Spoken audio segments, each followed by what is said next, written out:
Hey guys, if you are fighting with the ticks and the chiggers and all the fire ants this time of the year, especially with all the rain, the fire ants have been terrible. You want to see how I've been treating them here on the homestead, then this is the video for you. So I've lived here for a little over 8 years, and I have never done this until this year. But what I actually used this year is this 7 insect killer.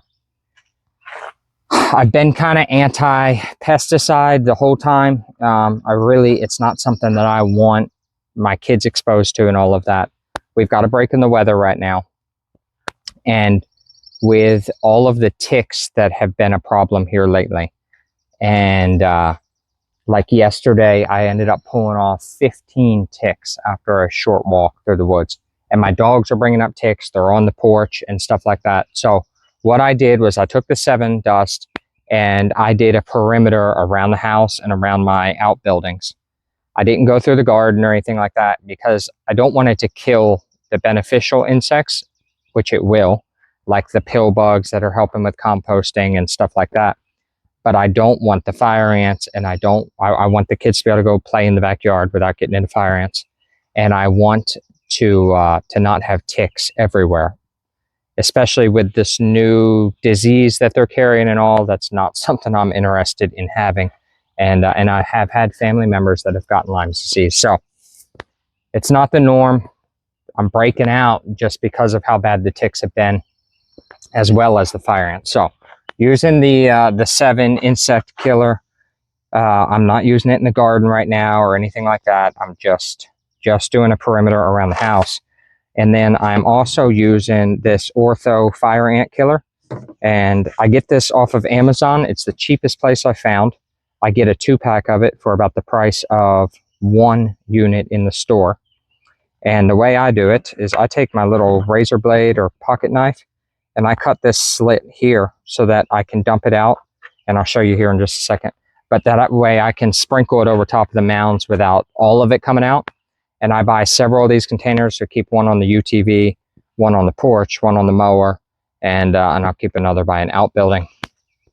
And just the fire ants in Oklahoma are horrendous, always have been. This is the best way I have found to get rid of them. So I do a little walk around after a rain, a couple hours to a day after the rain. The ants really start coming up and rebuilding their mounds, and this is what I use for that. So I'll show you how I do that, and we'll go from there. So I'm just walking through here where the sheep were grazing about 2 weeks ago. You can see the grass has come back up nicely. And we do have, we've got chickens kind of free ranging, but they can't get rid of all of it. So that's kind of how that slit works on that. And I'm just walking around looking, you can see where some of the old ones are. If I see any new action on them, I'll just go ahead and hit them with a little bit because I would rather them leave. And I don't know, this has been an ongoing deal since forever. The entire time I've lived here, it just is a thing. And you can see these mounds pop up everywhere. And while the grass is short like this, it's easy enough to walk through, look along stumps, the bottoms of trees, like this one. That's an old one, but right there at the base of a tree. And it's like, if there's anything still moving around. This is a massive one here. I mean, look, that's my hand on top of it, like huge. But I can't stand them, man. And you get all blistered up when you get bit and everything. So this is my post-rain ritual, is to just walk through the place, take a gander, and when I don't have a phone in my hand, I can also be picking up rocks and sticks and getting them thrown over the fence line. And just trying to, I'm hopeful that, oh man, maybe I could treat enough of these that they all leave one day, but it's probably not a reality.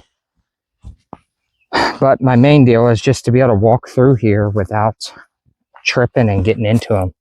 It's like, it's inevitable. You'll be talking to somebody and next thing your foot and leg is just covered with fire ants, and they welt up and they take forever for the bites to go away. very much like a chigger.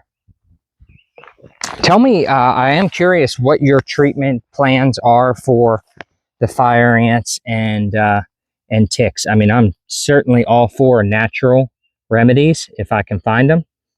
I'm really not looking to go spray pesticide through my entire property, but I am really not interested in just having these things out there. So tell me a little about what your plan of attack is for this stuff. You know, I know everybody's got a different method, and that's a nice fire ant. Everybody's got a different method for doing this, and some don't do anything at all. Some spread the granules all throughout their property. I don't know that I want to. I don't know that I want to do that on 15 acres.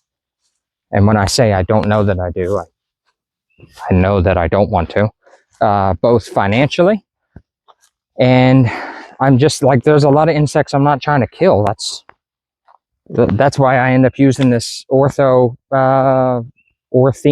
fire ant killer, is because there's a lot of insects that, like, I don't have a problem with, and it gives the chickens something to eat, like the caterpillars and stuff like that. Yeah, sure, if we have an infestation of them somewhere, I'm certainly going to do what I can to treat that area. Oh, and just to put this in perspective, this is the pasture, well, not pasture, but this is the area the sheep grazed 2 weeks ago, right here. And over here is the area they grazed 3 weeks ago, where I did a video that I had spread seed and kind of rejuvenated that area. So you get to walk around with me while I look for fire ant mounds to treat and kill. I don't remember the price on these. I want to say it's something like 20 bucks for 2 of them or something. It's not bad. Like I said, it's the cheapest I have found anywhere. In store, they tend to be about $15 to $20 a piece. So you're almost getting 2 for 1 by buying them off of Amazon and just have them shipped to the house. And I'll put a link to them down below, but you know, what it's worth. And I don't know if y'all are into this whole following me around while I do my chores thing. It's a little bit of a different deal for me, but somebody's got to do it. So toying around with the idea of doing like a live 1 night a week or something like that, where I can get on with you all and talk. There's a lot of questions that are much easier to answer in a video format than through messaging. You know, a lot of my replies to comments are on my phone. Very seldom or am I getting the chance to reply to comments on my laptop, just due to time constraints. And you know, I've got my phone with me all the time, so when I have a free moment, I can break out and do that, but not so much with the laptop. So curious to hear if you all think that's a good idea or not, or maybe it's just something I try and see how many of y'all get on there. This area right here, where the grass is a little taller, is part of the aerobic septic system. So it's constantly getting watered as well. Even when we're in a drought, this area will be pretty green.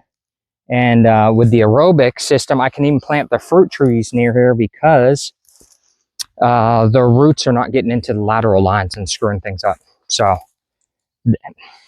if there's a pro to a aerobic septic system, it's that. Our clay here doesn't allow for a great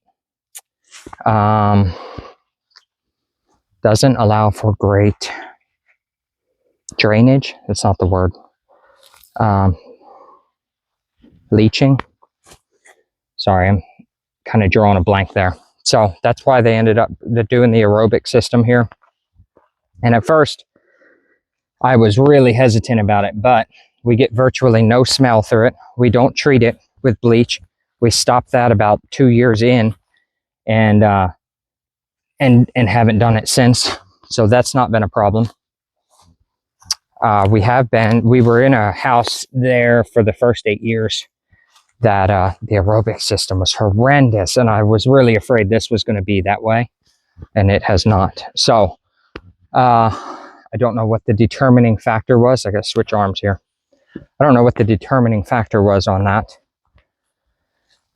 but anyways, I have got all of my tanks are full right now. So we've got over 20,000 gallons of stored water at the moment on the Homestead. And I am really struggling with that. Not sure if I want to add more tanks or what I'm supposed to do. I'm always leery of a drought. And even though we've never run out of water in 8 years, it's always something that's kind of in the back of my mind and has me paying attention to. So I haven't decided if I'm going to add another tank, tee in another tank, live with what I got and go on and just be like, well, we've never run out, so we've got plenty. I don't know, having a hard time with that decision. So maybe y'all can chime in what your thoughts are. 49 inches of rain a year on average, but I mean, let's not pretend like Western Oklahoma hasn't had a dust bowl. And we are in a drought right now. I think we're only at, I think we're at 20 inches for the year, like right around there at my homestead right now. So we're a little behind, but we haven't had a problem yet. So anyways, I'm going to finish up treating these. I feel like I'm rambling. We'll see how the video does and whether you all like this sort of walk and talk while I'm doing chores and not able to keep visual contact with you. But I appreciate you stopping by. Hopefully this helps you all with treating the fire ants and the ticks that we've got going on this year. And yeah, we'll go from there. All right, I'm going to put a link to the fire ant killer down below. And I guess that's 7 Dust. If I can find it, I'll put a link down to that as well. And we'll catch you all in the next one. Mountain Wizard out. See ya.